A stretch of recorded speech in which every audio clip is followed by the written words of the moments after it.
tama yung ano po, tama yung post po ni Angelina. Please lang mag-focus lang kayo sa subject matter talaga. 'Di ba? Sa amin, sa akin, no? Kasi sa akin naman po kayo galit.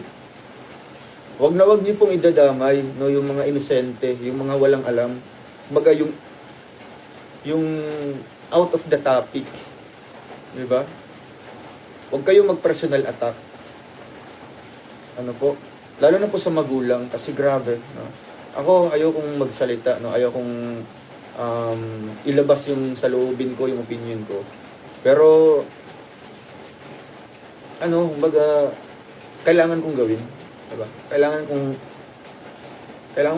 din, kumbaga i-express.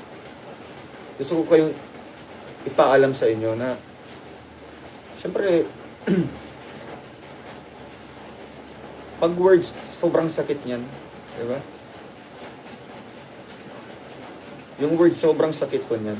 Lalo na sa mga taong hindi ka kilala personally.